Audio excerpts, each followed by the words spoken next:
आमदार रोहित पवार यांनी काही वेळापूर्वीच आदिवासी वसतिगृहातील जे विद्यार्थी गेल्या 11 दिवसांपासून आंदोलन करत आहेत या आंदोलक विद्यार्थ्यांशी संवाद साधलेला आहे आणि सरकारला देखील काही सूचना अल्टिमेटम दिलेल्या आहेत.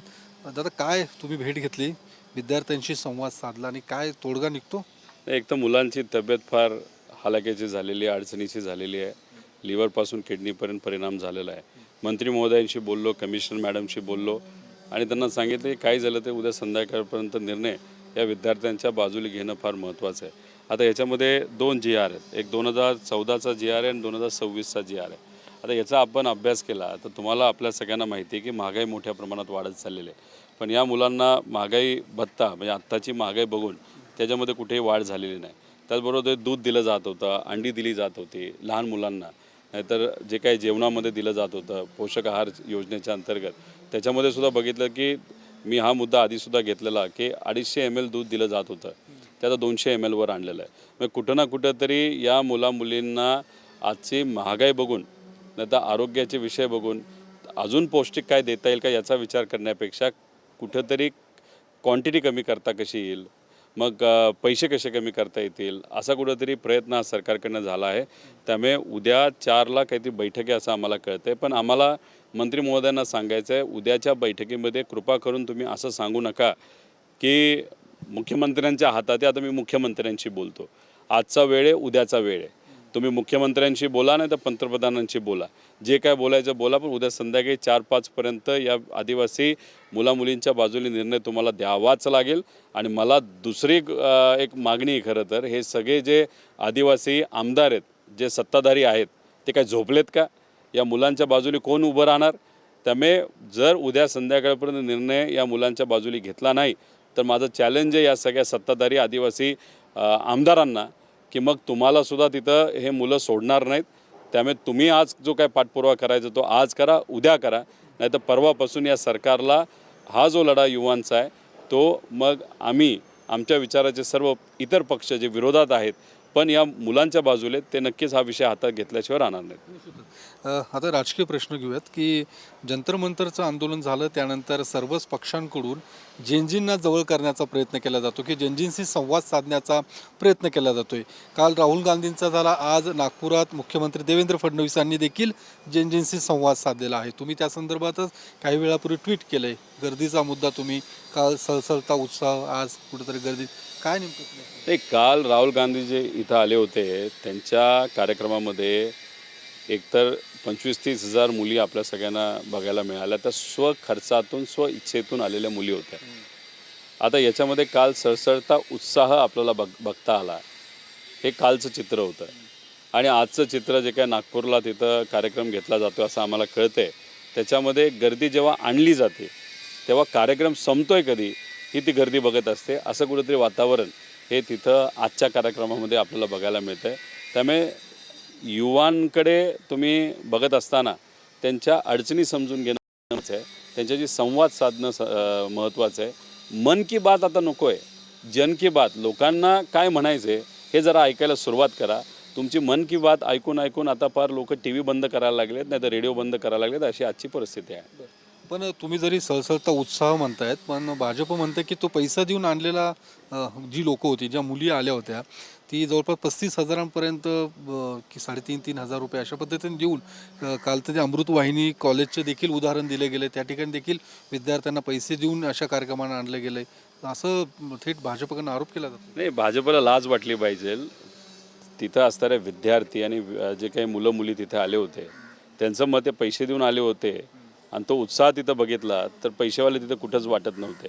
उलट चित्र आत्ता नागपूरचं बघा, तिथं लोक कशी दिसत आहेत तुम्हाला, शांत बसले आहेत आणि तिथं फार लोकांना झोपायची सुद्धा जागा आहे. म्हणजे इतकी मोठी जागा आहे, किती कमी गर्दी आहे की तिथं लोक झोपू पण शकतात. काल उभं राहायलासुद्धा तिथं अवघड होतं आणि मुलं व्हिडिओ काढण्याचा प्रयत्न करत होते, फोटो काढण्याचा राहुल गांधीजीचा प्रयत्न करत होते.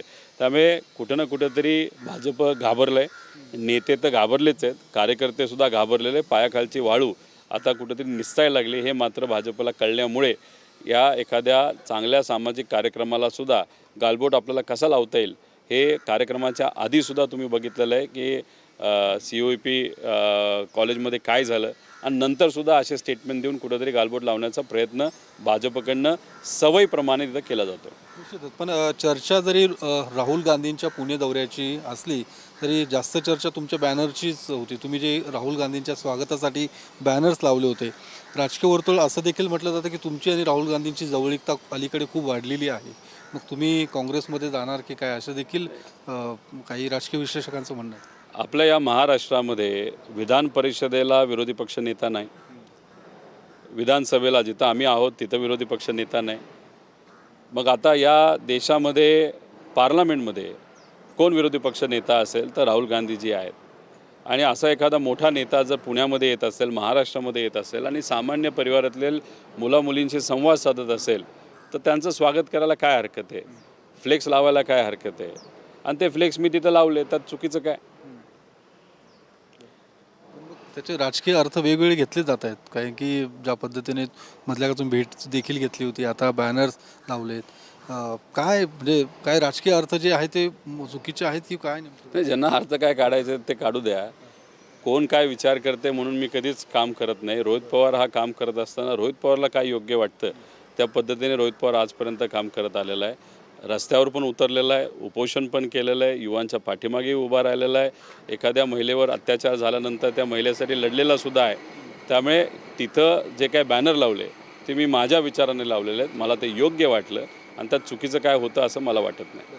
कालचं एकूण राहुल गांधींचं कार्यक्रमबद्दल काय वाटतं तुम्हाला? भाषण एकूण काय वाटतं की मनुवादावरती त्यांनी खास करून भाष्य केलेलं आहे. महिलांच्या बाबतीत कशा पद्धतीने अन्याय केला जातो यावर भाष्य केलं आहे. काय नेमकं तुमचं निरीक्षण काय आहे नेमकं? नाही, मनुवादाच्या विरोधात आम्ही सुद्धा आहोत ना. मनुवाद जर आपण समजून घेतला त्याच्यामध्ये महिलांना कधीही तिथं अधिकार दिले गेले नाही. आणि तिथं मनुवादामध्ये सांगितलं आहे की महिला फक्त कुठंतरी मुलं काढण्यासाठी आहेत असं कुठंतरी मनुवादात सांगण्यात आलेलं आहे. हे अतिशय चुकीचं आहे. या आजच्या काळामध्ये महिलांकडे बघत असताना दृष्टिकोन हा समावेशक असणं फार महत्त्वाचं आहे. त्यांना संधी दिली गेली पाहिजे अशा अनुषंगाने सुद्धा आहे. आणि मनुवादामध्ये महत्त्व कशाला दिलं आहे तर जातीय जे काही तिथं वर्गीकरण आहे त्याला मोठ्या प्रमाणात महत्त्व दिलं आहे. या जातीला हेच केलं पाहिजे, त्या जातीला तेच केलं पाहिजे असं काय कारण आहे की जर एखाद्या कुठल्याही समाजाच्या जाती धर्माच्या मुलामुलींना तिथं नोकरी कुठेही करण्याची जर संधी मिळत असेल तर ती केली पाहिजे. त्यानंतर काम करण्याची संधी असेल तर केली पाहिजे. कोणाला मंदिरात जायचं असेल, कोणाला कुठं जायचं असेल, कोणाला आपला धर्म तिथं जर धार्मिक काही कार्यक्रम घ्यायचा असेल तो त्यांचा अधिकार आहे. त्यामुळे संविधानाला धरून चालणारे आम्ही लोक आहोत. पण भाजपचे जे प्रमुख नेते आपण बघितले ते मनुवादाला जास्त महत्त्व देताना आपण बघू शकतो. एक त्यांचा माणूस म्हणतो की आंबा खाल्ला की मुलं होतं. एक कुठला तरी माणूस म्हणतो की जे काही रेप होत आहेत ते मुलींमुळे तिथं होत आहेत.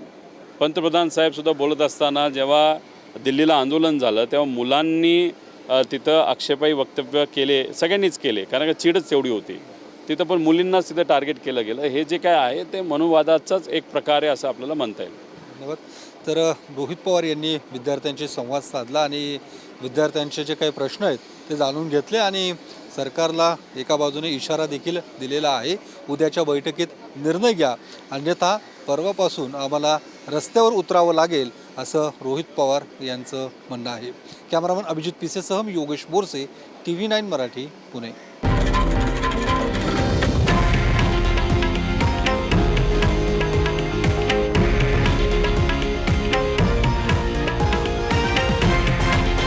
हे आहे देशातील नंबर 1 न्यूज नेटवर्क आणि आपण पाहत आहात TV9 मराठी, एकमेव.